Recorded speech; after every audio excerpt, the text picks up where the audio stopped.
you had to save up four to 8,000 for your first condo that you bought. Yeah. First of all, you had to work for that money. You had to save that money so that you could invest it. Then you were able to buy this 8,000 condo, which obviously has had great, growth, I'm sure.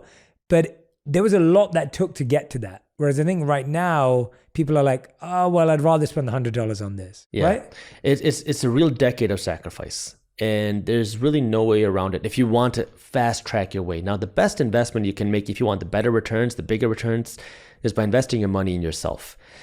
And the tough part is you got to be willing to go through that time and the effort, because you're right, it takes time. Unless you have that experience already there, you have the mentors, you have, parents, people who can guide you through it, maybe you can shorten it, but I didn't have that. So for me, it took me a solid decade to figure it out, to go from business idea to business idea to business idea, to go through failure over failure, to get scammed after scam. Those things are what teach you. And when you're going through it, it sucks.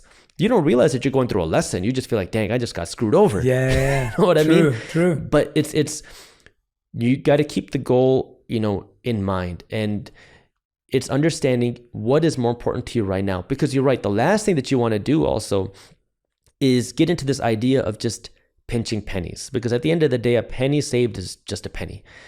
And the thing that I can best do to illustrate that is, if you make $40,000 a year and you're like, okay, I'm going to put aside a quarter of my income. I'm going to put aside $10,000 to save and invest.